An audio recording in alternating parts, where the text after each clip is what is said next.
L'Arche de l'Alliance était un coffret recouvert d'or, bien connu du peuple juif, mais aussi des chrétiens et des musulmans. Elle a également été portée à l'attention du grand public par différents films.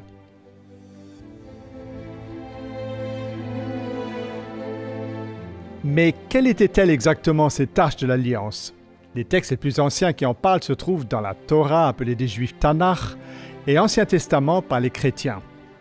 Ces textes nous parlent du Dieu suprême, celui qui revendique être le créateur de la planète Terre, celui qui écrivit les 10 commandements sur 2 tables de pierre.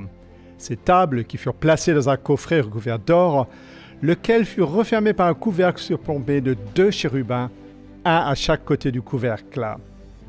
L'arche avait 2 fonctions. Tout d'abord, c'est au-dessus d'elle que le créateur de l'univers se manifestait. Cette arche qui contenait la loi divine, le Créateur s'en servait de trône. Deuxièmement, l'arche fut placée dans le sanctuaire terrestre avec d'autres objets sacrés.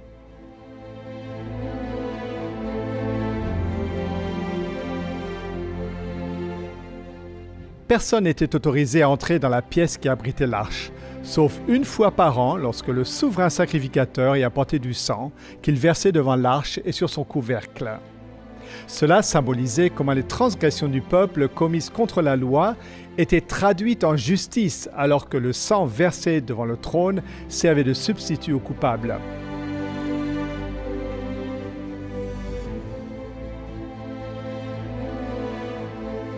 Plus tard, l'arche fut transportée dans le premier temple construit à Jérusalem. Et encore bien plus tard, quand les Babyloniens assiégèrent la ville et détruisirent le temple, on pense que l'arche a été cachée ou bien qu'elle a disparu.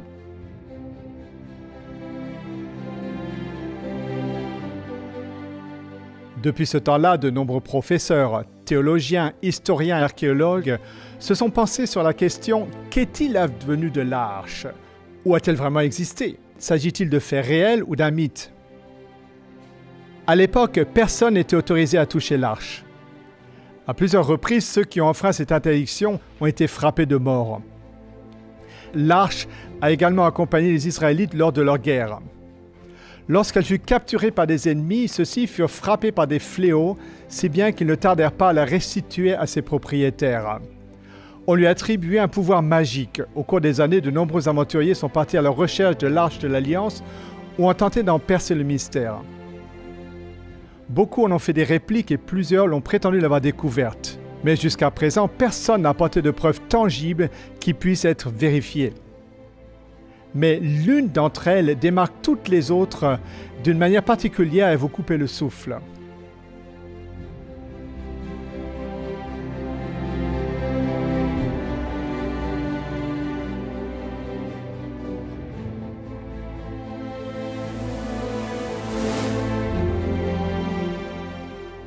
La disparition de l'arche est restée un mystère pendant très longtemps.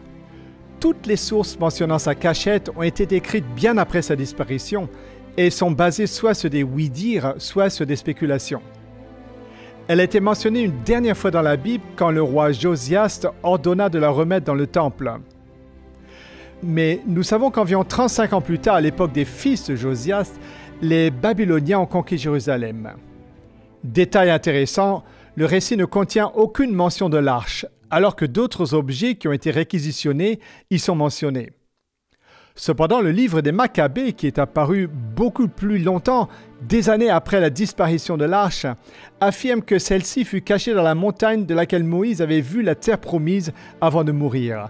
Le livre de Baruch, un livre encore plus récent, prétend que Dieu avait laissé le sol en dessus de Jérusalem l'engloutir et que l'arche réapparaîtrait à la fin des temps.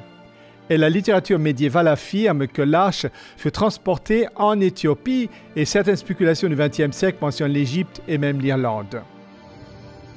Mais la signification de l'arche pourrait nous aider à savoir où elle se trouve. La fonction principale de l'Arche de l'Alliance était d'être le siège du gouvernement divin au cœur de son temple terrestre. L'arche avait de nombreuses fonctions et ne se limitait pas aux rituels sacrificiels. Pendant les services du sanctuaire, mais aussi en d'autres circonstances, l'arche représentait l'autorité de Dieu en tant que juge et seul vrai Dieu et roi de toute la terre.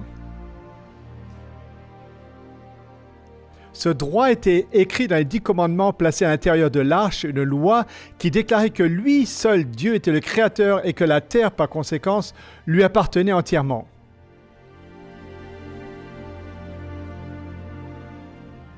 Le Dieu de la Bible a dit que l'arche appartient à l'Éternel, le Seigneur de toute la terre. Le Dieu de la Bible est le Seigneur de l'univers et toute la terre est à lui. Il est le Maître absolu, très haut et redoutable. Il règne sur la terre.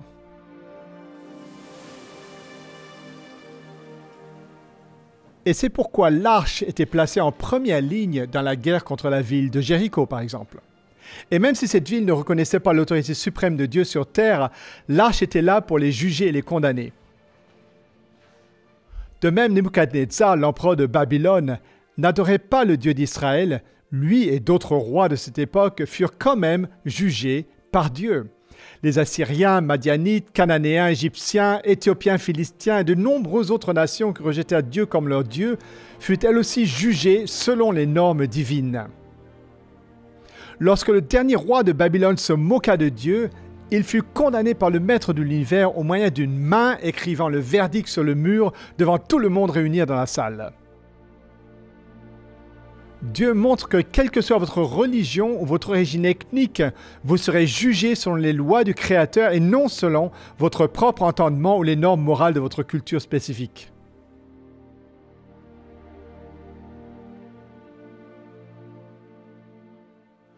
Une des fonctions de l'arche était d'aller au-devant du peuple de Dieu dans le désert et de le conduire à bon port. Elle est aussi mentionnée lorsqu'il fallut résoudre un conflit d'autorité sur la personne choisie par Dieu. Elle précéda les Israélites lors de la traversée du Jourdain, ce fleuve qui s'est miraculeusement ouvert, permettant au peuple de passer de l'autre côté. Elle participa au renouvellement de l'alliance entre Dieu et Israël au mont Ébal. Et pourtant, lorsqu'Israël échoua devant Dieu, furent vaincus par l'ennemi, et quand l'arche leur fut enlevée, Dieu se servit de l'arche pour juger les Philistins et humilier leur Dieu, forçant les ennemis d'Israël à la renvoyer chez ceux-ci. Dans cette situation, Dieu utilisa l'arche comme un symbole de sa royauté. Même lorsque Dieu n'a pas protégé son peuple au bord de l'apostasie, il protégea l'arche, car celle-ci représentait son autorité. Cela prouve qu'aucun être humain n'avait besoin de la protéger et que Dieu s'en occupait lui-même. D'ailleurs, ceci élimine également toute possibilité de sa destruction.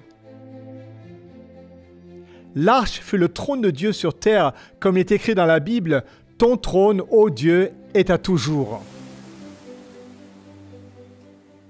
Alors que Jérémie venait d'assister à la destruction de Jérusalem et du Temple, voici ce qu'il avait à dire sur le trône de Dieu, quelque chose d'entièrement différent. « Toi, l'Éternel, tu règnes à jamais. Ton trône subsiste de génération en génération. » Alors qu'est-il vraiment arrivé? Dieu avait dit à Jérémie que la ville et le temple allaient être détruits. Il était préparé, lui, Jérémie et beaucoup d'autres. La chose la plus naturelle à faire était donc de cacher l'objet le plus sacré qui était l'arche de l'Alliance.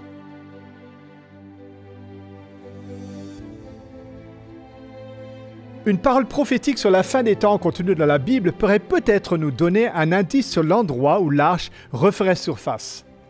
Il arrivera dans la suite des temps que l'on dira « Venez et montons à la montagne de l'Éternel, à la maison du Dieu de Jacob, afin qu'il nous enseigne ses voies et que nous marchions dans ses sentiers. Car de Sion sortira la loi et de Jérusalem la parole de l'Éternel. »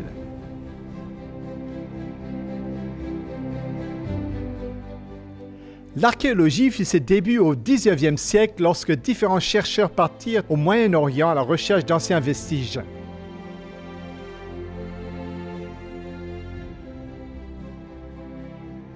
Des tombes et des temples en Égypte, aux archives historiques, la véracité de la Bible n'a jamais cessé d'être confirmée par la découverte de sites bibliques en Mésopotamie, en Palestine, etc. La Bible mentionne de nombreuses villes et des nations anciennes. Des documents anciens écrits par ces nations ne cessent de confirmer l'Écriture. Jusqu'alors, même l'existence de Babylone avait été considérée comme une légende par beaucoup de gens, jusqu'au jour où on en trouva les vestiges. Quant à Jérusalem, elle fut constamment habitée depuis l'époque où l'âge disparut. De nombreuses générations y ont construit des bâtiments, souvent sur les restes des anciens, et ainsi la vieille ville devient une superposition de couches historiques.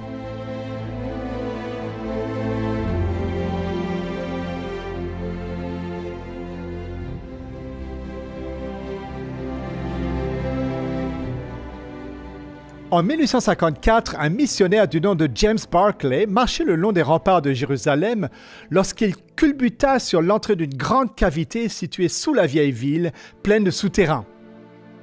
Fermée pendant des siècles, cette cavité s'étendait sur 5 pâtés de maisons. En 1867, le général Sir Charles Warden effectua les premières grandes fouilles dans la vieille ville et dans la colline sur laquelle se trouvait jadis le temple, ce qui lui permit de découvrir des puits et des tunnels souterrains. En 1873, Charles Clermont-Ganneau, un orientaliste et archéologue français, découvrit un chérubin sculpté sur la pierre à l'intérieur de cette cavité. Les chérubins étaient couramment utilisés dans l'Antiquité pour garder l'entrée d'une ville ou d'un lieu sacré. Ce chérubin avait des caractéristiques similaires à ceux qui étaient populaires à l'époque de la disparition de l'Arche. En 1882, le général Gordon, un officier très respecté, voyageait au Moyen-Orient et en se promenant à Jérusalem, il obtint la conviction que le lieu appelé traditionnellement Golgotha ne pouvait pas être le bon endroit. La partie nord du mont du Temple qui avait été déblayé semblait beaucoup mieux correspondre à la description biblique et à l'ancien tracé de la ville. Le général y entreprit des fouilles, mais il dut les interrompre pour pas régler un conflit au Soudan où il mourut sans jamais avoir pu finir son travail. Cependant, il avait pris le temps d'écrire une lettre à un ami. Celle-ci contenait une déclaration bouleversante parlant de quelque chose d'inexplicable. La colline du nord de la ville que Gordon a identifiée comme étant le lieu du crâne est également l'emplacement de la grotte de Jérémie. C'est là que Jérémie avait écrit le livre des Lamentations, le livre où le prophète avait dit « Ton trône subsiste de génération en génération ». Gordon écrivit dans sa lettre « C'est là que se trouve l'Arche de l'Alliance ». Il mentionna que d'autres accessoires du temple pouvaient également s'y trouver. Une déclaration plutôt bizarre vu qu'il ne put jamais terminer ses fouilles. Comment donc pouvait-il le savoir ? L'endroit fut abandonné après avoir été recouvert et les lettres du général Gordon sont restées cachées quelque part dans un endroit sûr.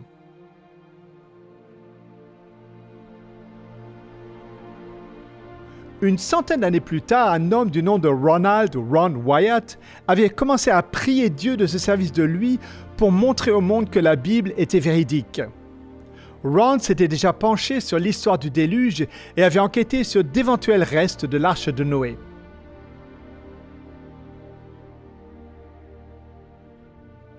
Il avait également étudié la route de l'exode d'Égypte en Canaan et avait cherché l'endroit où ils avaient pu traverser la mer.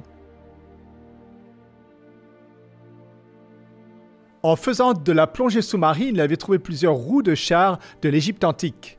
Sur le chemin du retour, il passa par Jérusalem. Marchant le long de la falaise au nord de la vieille ville, sa main fut soudainement levée toute seule et elle pointa vers un endroit devant lequel des décombres avaient été déposés. Sans comprendre pourquoi ni comment, il s'entendit dire « C'est là où se trouve la caverne de Jérémie et l'Arche de l'Alliance est là. »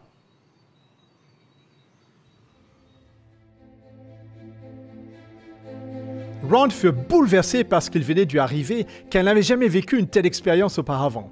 Il n'avait même pas pensé à chercher l'arche. Troublé, il retourna chez lui aux États-Unis pour essayer de trouver de quoi faire des recherches et découvrir si l'arche pouvait bien être là. Il étudia les murailles du siège babylonien, là où à l'époque l'arche avait été vue pour la dernière fois. Il essaya de déterminer quand elle avait dû être enlevée et aussi les contraintes de temps et d'espace pour la cacher. Il comprit qu'il est tout à fait possible que l'arche puisse avoir été cachée quelque part dans ces dédales souterrains.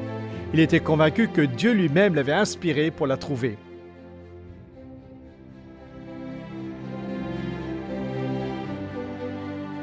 Ron et ses deux fils commencèrent donc à creuser à l'endroit que sa main avait indiqué.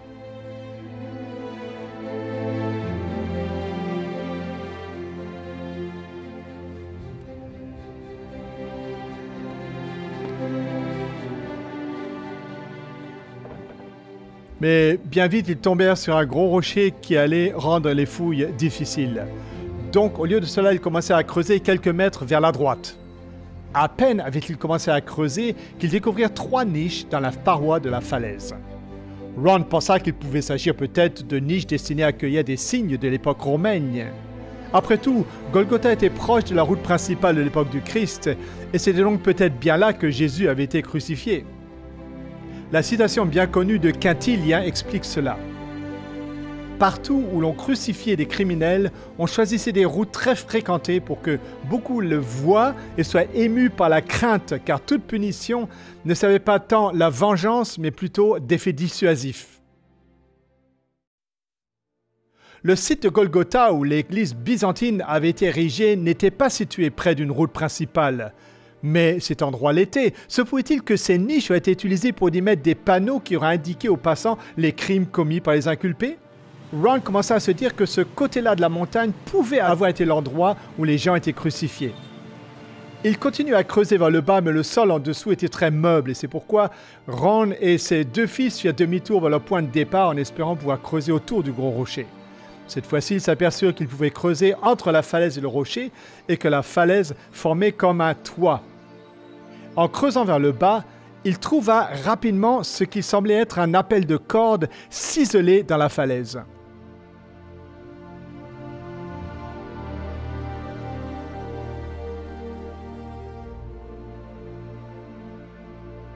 Il était sur le point de découvrir à quoi il aurait pu servir.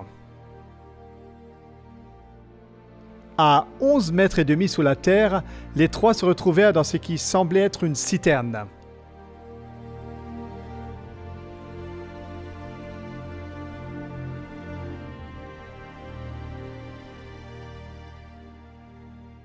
Elle était ronde et des escaliers y descendaient. Ron se demandait si elle avait pu utilisée pour stocker du grain et ensuite servir de citerne. Il gratta la superficie et trouva une grande quantité de poterie parmi la poussière et les débris utilisés comme remblai pour former la citerne. Lorsque plus tard il montra ces pièces de poterie au département des Antiquités, ceux qui les examinèrent informèrent Ron que certaines d'entre elles remontaient à l'époque des Jébusiens et que les spécimens les plus récents dataient de la période romaine. Il continua à longer la falaise en dessous de là où il avait trouvé les niches. Dû à la poterie et aux pièces de monnaie qu'ils avaient trouvées, lui et ses fils comprirent qu'ils avaient atteint la couche romaine. En creusant, Ron trouva de nombreux osselets de doigts, ce qui confirmait ses soupçons que cet endroit avait été autrefois un lieu d'exécution. Hormis la crucifixion, la lapidation avait également été pratiquée à l'époque judéo-romaine. En face de la citerne que Ron avait découverte, il y avait une autre structure circulaire. Seule une base de ces structures semblait être restée intacte.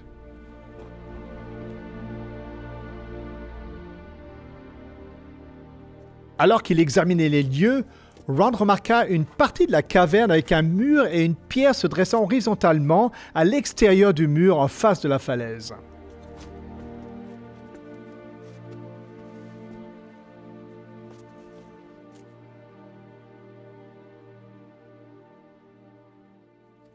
À quelques mètres devant lui, il aperçut un rocher de forme carrée qui ne ressemblait pas à une formation naturelle.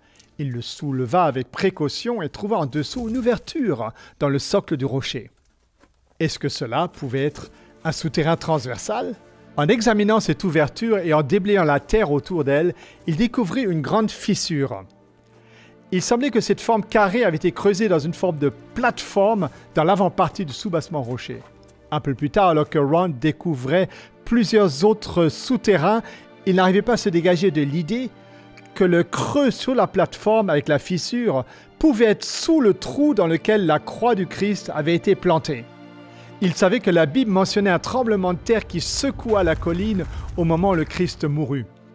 Se pourrait-il que cette fissure soit sous le trou qui contenait la croix? Ce trou faisait 58 cm sur 58 dans le roc solide, tandis que la fissure semblait être beaucoup plus profonde.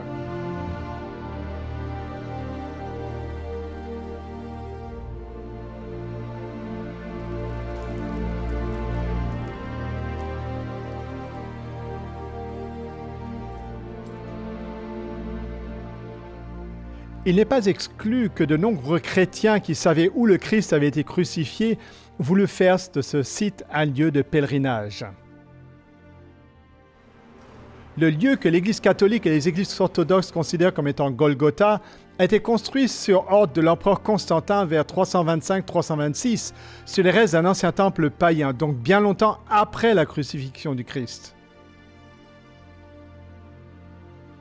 Or, les vestiges que Ron découvrit remontaient à l'époque romaine et pouvaient bien dater de l'époque juste après la crucifixion. En 70 après Jésus-Christ, les Juifs furent soit massacrés, soit envoyés en exil et Jérusalem fut transformée en une base militaire romaine. Cela signifiait que le site n'était plus utilisé pour des crucifixions. Ron trouva dans la structure du bâtiment des pièces de monnaie datant de 135 après Jésus-Christ et d'avant, mais aucune d'après. En 130 après Jésus-Christ, les chrétiens se sont établis là à la place des Juifs, si bien que cette structure a probablement été construite par des chrétiens à cette époque ou plus tôt. Cela veut dire que c'est probablement le premier site à être reconnu comme le véritable Golgotha. Le site du Golgotha de l'église byzantine, l'église du Saint-Sépulcre, fut construit environ 200 ans plus tard, donc à une époque où la connaissance des lieux avait plus ou moins disparu. Plus l'époque était proche de la crucifixion, plus ils en auraient su les détails de ce qui s'était passé. Le fait que les pièces de monnaie que Ron trouva dans l'ancien site datent de 135 après Jésus-Christ indique que celui qui a construit et utilisé cette ancienne structure l'a apparemment abandonnée à l'époque et a quitté la région. Le fait que les fondations soient encore intactes pouvait indiquer qu'elles n'avaient pas été détruites par les envahisseurs, mais qu'elles étaient probablement tombées dans l'oubli. Après le temps, elle finit par être recouverte de décombres et d'ordures. Quoi qu'il en soit, la preuve a été faite que la structure avait bien été construite bien avant l'église du Saint-Sépulcre. Ron et ses deux fils travaillaient à cet endroit sur une période de presque 2 années. Ils continuaient à scruter le niveau romain à la recherche d'une grotte ou de l'entrée d'un tunnel, mais sans succès.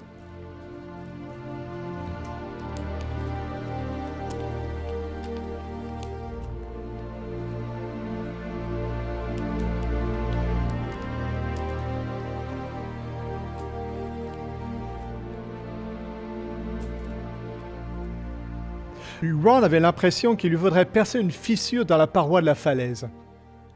Emplis d'une étrange sensation, les trois se sont mis à prier et à l'aide de marteaux et de burins, ils virent que derrière la fissure, il y avait une cavité. Ils agrandirent le trou pour pouvoir s'y faufiler. La cavité faisait 4,50 m de hauteur et de large. Ron était électrifié à l'idée que l'arche pourrait se trouver juste là à l'intérieur.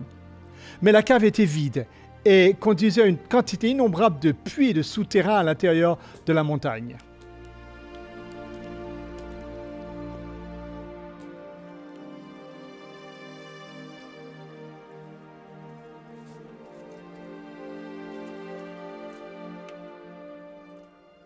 Ron continuait à fouiller toutes les grottes et cavités qu'il pouvait trouver à l'intérieur de ce gigantesque système souterrain.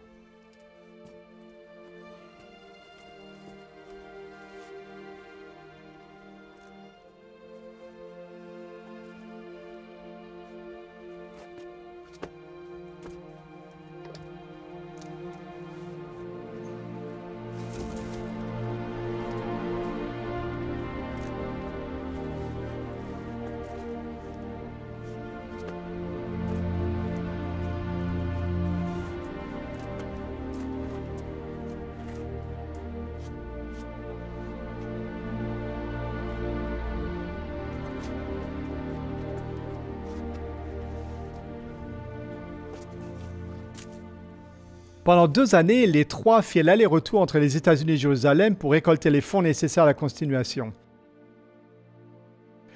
En décembre 1981, ils poursuivirent leur travail dans les souterrains à la recherche de toute ouverture, fissure ou cave qui pourrait s'y trouver. Cependant, tous les trois prirent sérieusement froid. Les 2 fils de Ron rentrèrent aux États-Unis et Ron dut compter sur l'aide d'autres personnes pour continuer. Il n'était pas question de renoncer au projet, car Ron avait l'intuition que Dieu lui avait promis qu'il découvrirait l'arche lors de ce voyage. Mais voilà qu'il avait utilisé toutes ses épargnes et qu'il était malade et que le travail était épuisant. L'un des habitants de Jérusalem l'aidait en arrivant à se faufiler par certaines des peu plus petites ouvertures, car il était plus mince et pouvait donc se rendre là où Ron ne pouvait pas. En regardant autour de lui, Ron aperçut un passage ressemblant à une cheminée et de là un petit tunnel où Ron devait expirer pour pouvoir s'y faufiler.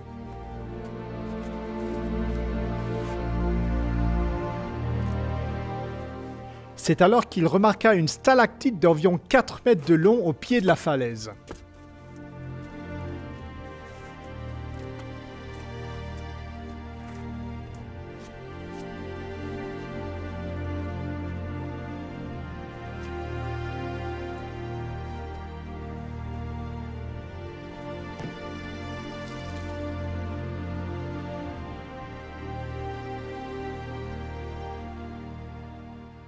Derrière celle-ci se trouvait une cavité. Ron essaya de voir ce qu'il y avait, mais sans succès. Alors il agrandit le passage et put voir qu'à l'intérieur il y avait une grotte. Mais elle ne ressemblait pas très prometteuse, probablement rien d'autre qu'une cavité pleine de cailloux. Mais il décida quand même de s'en assurer en élargissant encore une fois le passage pour que son aide puisse s'y glisser. Mais celui-ci en ressentit rapidement le regard terrifié et le visage en larmes. « Mais qu'est-ce qu'il y a dedans? Mais qu'est-ce qu'il y a dedans? Je n'y retourne pas. » Il essaya de sortir du système de souterrain aussi vite qu'il le put et Ron comprit qu'il y avait là quelque chose d'hors commun. Il agrandit le trou suffisamment pour pouvoir s'y glisser, c'était le 6 janvier 1982. Il y avait environ 450 mètres entre les rochers et le plafond.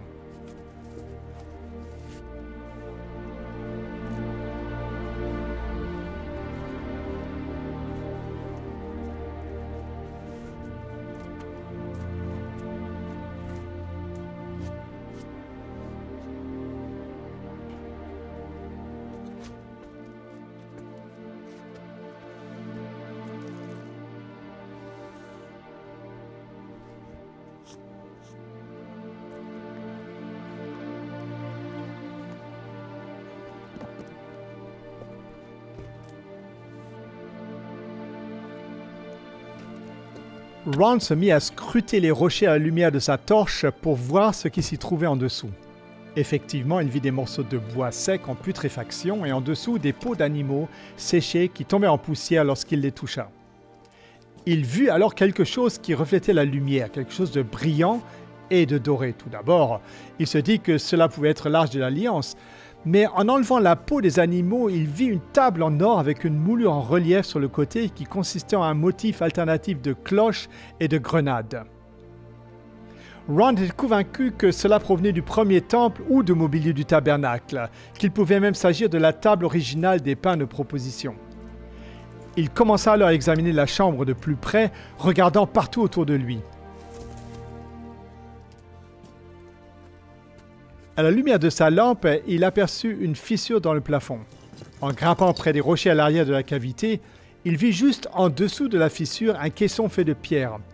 En guise de couvercle, il y avait une pierre plate qui était fissurée en deux et un morceau plus petit déplacé sur le côté, créant une ouverture dans le boîtier en pierre. Mais le sommet était trop proche du plafond pour qu'il puisse regarder à l'intérieur. Ron remarqua une substance noire dans la fissure au-dessus de lui et un peu plus de ces substances noires sur le bord du couvercle de la boîte. La fissure dans le plafond se trouvait directement en dessus de la partie fissurée du couvercle et donc une partie de la substance noire avait dû peut-être dégouliner dans la boîte. Et c'est à ce moment-là, comme se rappelle Ron, qu'il s'est évanoui alors qu'il se rendait compte de ce qu'il était en train de vivre.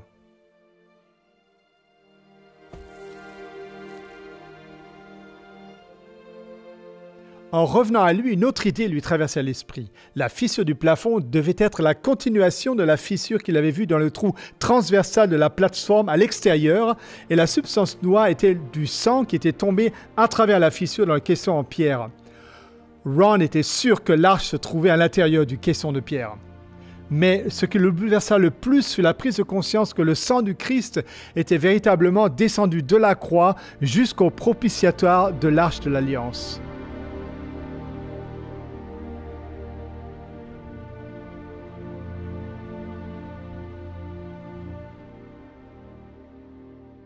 Ron perdit conscience et resta évanoui pendant un laps de temps. Plus tard, il revint dans la cave et réussit à confirmer que c'était bien l'Arche de l'Alliance. Il informa le gouvernement israélien de sa découverte, mais on lui dit de garder le silence. Mais Ron ne put garder le silence pendant longtemps. Il visita la chambre à plusieurs reprises et répertoria plusieurs objets qui se trouvaient dans le coffret de pierre en plus de l'Arche de l'Alliance. Le chandelier à 7 branches avec ses lampes du sanctuaire d'origine, l'autel d'or de l'encens, la table des pains de proposition, un encensoir en or, un éphod, une mitre avec une grenade en ivoire sur la pointe, un poids en laiton, des lampes à huile, une bague en laiton et une très grande épée.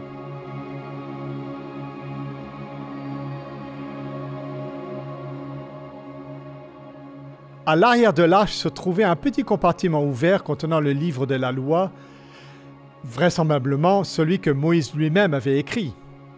À sa connaissance, le livre de la Genèse n'y était pas. Ron fut étonné de constater que ces parchemins écrits sur des peaux d'animaux étaient encore en parfait état.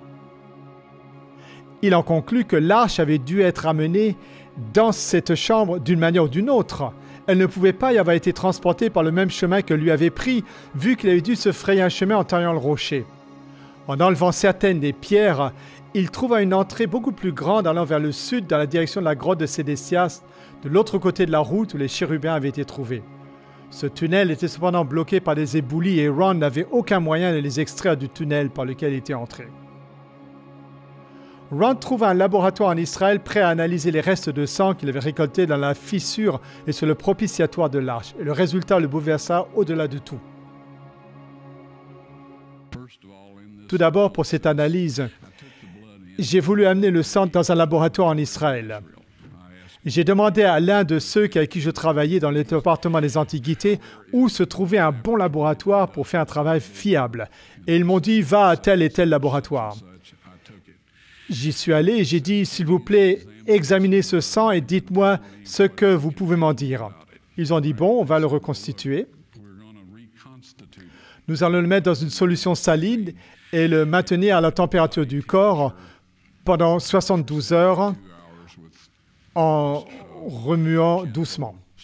C'est leur métier, bon, ils s'y connaissent. Moi, j'ai dit, je veux être là quand vous faites l'analyse. Ils ont dit, d'accord. Donc, je suis revenu avec le sang, ils ont commencé les analyses, ils m'ont dit, ce qu'on peut dire, c'est qu'il s'agit de sang humain. Ils ont fait tous les tests possibles, et puis je leur ai dit, prenez une partie des globules blancs et mettez-les dans un milieu de croissance et gardez-les à la température du corps humain pendant 48 heures. Ils ont dit que cela ne servirait à rien car la personne était morte.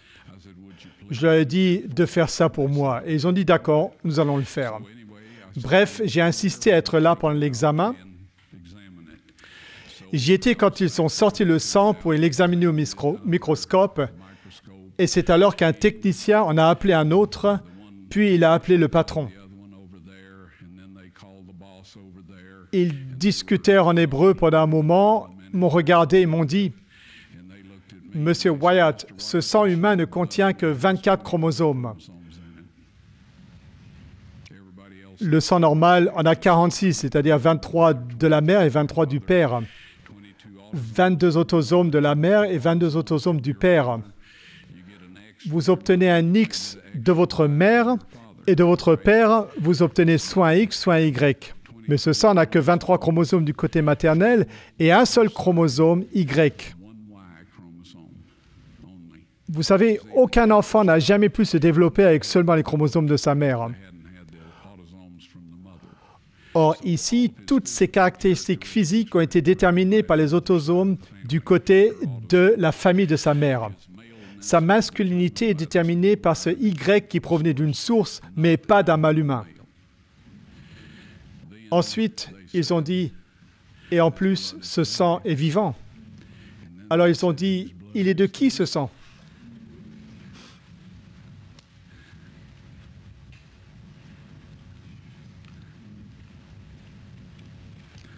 Je leur ai dit, c'est le sang de votre Messie.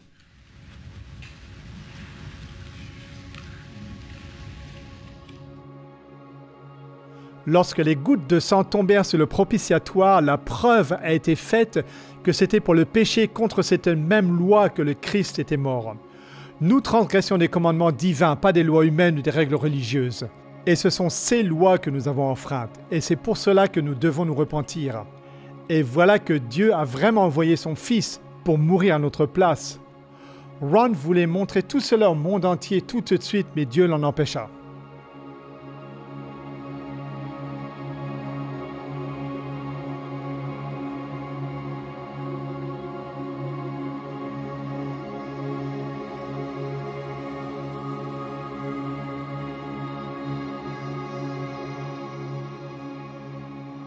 Lors de sa 4e visite, Ron dégagea la cave et les souterrains et mit de l'ordre dans les objets. Immédiatement, il ressentit la présence d'anges dans la pièce et en vit effectivement 4, 2 de chaque côté de l'arche. Ils lui dirent qu'ils étaient chargés de protéger l'arche. Puis ils dirent à Ron de mettre son appareil de photo sur un trépied et de filmer.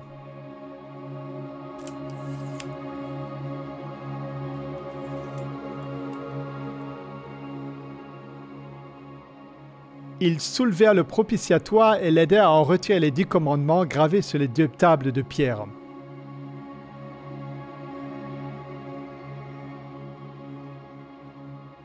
Ron les prit alors dans ses mains pour en faire des photos. Ensuite, les anges indiquèrent à Ron le moment où Dieu avait prévu de montrer tout cela au monde. Au moment désigné par Dieu, lorsque les lois nationales du dimanche entreraient en vigueur, peu de temps après cela, l'arche devrait être montrée au monde. Ron comprit tout de suite ce que l'ange voulait dire qu'il avait étudié le sujet au préalable. L'ange parlait de l'application de la marque de la bête mentionnée dans Apocalypse 13 et 14 comme étant la dernière tromperie et la dernière épreuve à venir sur le monde avant la seconde venue du Christ. La loi et le sang du Christ sont la preuve qu'il existe une version des 10 commandements fabriquée par l'homme et qui sera imposée aux habitants du monde entier. Cette découverte servira de témoignage contre la conception erronée du salut telle qu'elle est prêchée par de nombreux dirigeants religieux. Ron est décédé en 1999 sans avoir vu l'accomplissement de cette annonce des anges, mais il savait que ce qui s'était passé avait été filmé. Donc il consacra les derniers mois et années de sa vie à parler autour de lui de l'amour du Christ et de son sacrifice pour nous. Puis il avertit les gens de la marque de la bête. Veuillez écouter son message important et son avertissement. Cet ensemble de lois, c'est ce que les créatures de Dieu doivent respecter. Cette loi est la fondation de son trône, au ciel et sur la terre. En effet, il a été dit à Moïse de construire selon le modèle qui lui a été montré sur la montagne, un sanctuaire où Dieu habiterait. Il s'agirait donc bien de la demeure terrestre de Dieu. Ce propitiatoire était le trône terrestre de Dieu et il l'est toujours. Et la gloire de la Shekinah y a habité pendant des centaines d'années jusqu'à ce que les Juifs sombrent dans la rébellion et le paganisme, si bien que Dieu décida de ne plus habiter au milieu d'eux. Nous y reviendrons peut-être un peu plus tard, mais cela, c'est le message du propitiatoire. Il y a une déclaration dans l'Écriture qui se trouve dans le chapitre 2 des 2 Thessaloniciens. Elle parle de l'homme du péché qui s'élèvera au-dessus de tout ce qu'on appelle Dieu ou de ce qu'on adore jusqu'à s'asseoir dans le temple de Dieu se proclamant lui-même Dieu. Ceci dit au passage, cela signifierait que si quelqu'un peut s'asseoir dans le temple de Dieu, il faudrait qu'il en construise un, mais à l'heure actuelle, il n'y en a pas. À l'heure actuelle, il y a sur la planète Terre un homme qui, lui et ses prédécesseurs, ont changé la loi de Dieu. Ils ont changé la loi de Dieu en éliminant le 2e commandement qui dit « Tu ne te feras point d'image taillée ni de représentation quelconque des choses qui sont en haut dans le ciel, et tu ne te prosterneras point devant elles. » Comme cela les dérangeait, ils ont retiré le 2e commandement et ont divisé le 10e en 2 pour qu'il y en ait toujours 10.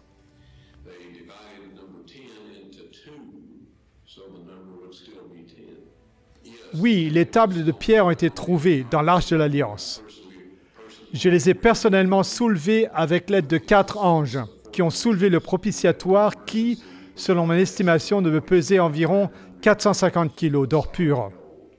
Et l'un de ces anges m'a dit de sortir les tables de pierre. Il a dit que Dieu voulait que le monde entier les voie. Je les ai donc sortis, j'ai reculé, je suis resté là, figé sur place. Eh bien, je ne peux pas décrire l'état physique ou psychique dans lequel je me trouvais. Si je n'avais pas de preuves physiques, je penserais que j'ai fait un rêve ou quelque chose comme ça. Mais il y a du matériel disponible qui prouve tout cela. Il ne faut pas le dire, mais ce matériel, il est sur une bordure en pierre dans la même cave. C'est là que l'ange l'a mis après que je lui ai remis. Moi, je ne savais pas quoi faire. On m'a dit qu'il devait, ce matériel, être présenté avec les preuves du sang lorsque la marque de la bête serait appliquée. Bon, je sais que tout le monde se demande ce qu'elle est, cette marque de la bête. Vous et moi, nous avons tous entendu des rumeurs, des histoires et tout cela. Je vais vous dire les choses purement et simplement. Gardez les 10 commandements que Dieu a écrits sur ces tables de pierre et dont il est parlé dans le psaume 89, verset 34. Voilà ce qui est dit, psaume 89, 34. Il est dit « Je ne violerai pas mon alliance et je ne changerai pas ce qui est sorti de mes lèvres. » Dieu a promulgué le décalogue depuis le sommet de la montagne. Et il dit dans le psaume que rien ne changera. Si vous observez cette loi, vous recevrez le sceau de Dieu. Bientôt, il y aura un ensemble de lois faites par des hommes avec les meilleures intentions possibles et approuvées par une armée de gens célèbres et apparemment emplis de bonnes intentions.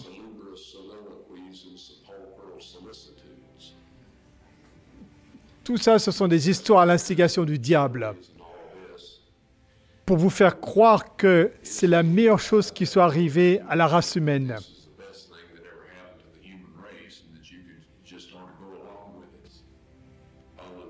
Ces lois humaines vous obligeront à enfreindre les 10 commandements de Dieu. Le Christ a dit des pharisiens, c'est en vain qu'ils m'honorent en enseignant des préceptes qui sont des commandements d'hommes. Si vous gardez ces lois humaines et que vous enfreignez le décalogue divin, vous recevrez la marque de la bête. Pour l'instant, personne n'a la marque de la bête. Vous ne pouvez l'obtenir qu'après que ces lois soient entrées en vigueur. Est-ce que c'est clair? Quand un paquet de lois fabriquées par des êtres humains seront adoptées et appliquées, des lois qui vous obligeront à enfreindre les 10 commandements de Dieu, la punition pour ne pas respecter ces lois est que vous ne pourrez ni acheter ni vendre. C'est ça la marque de la bête.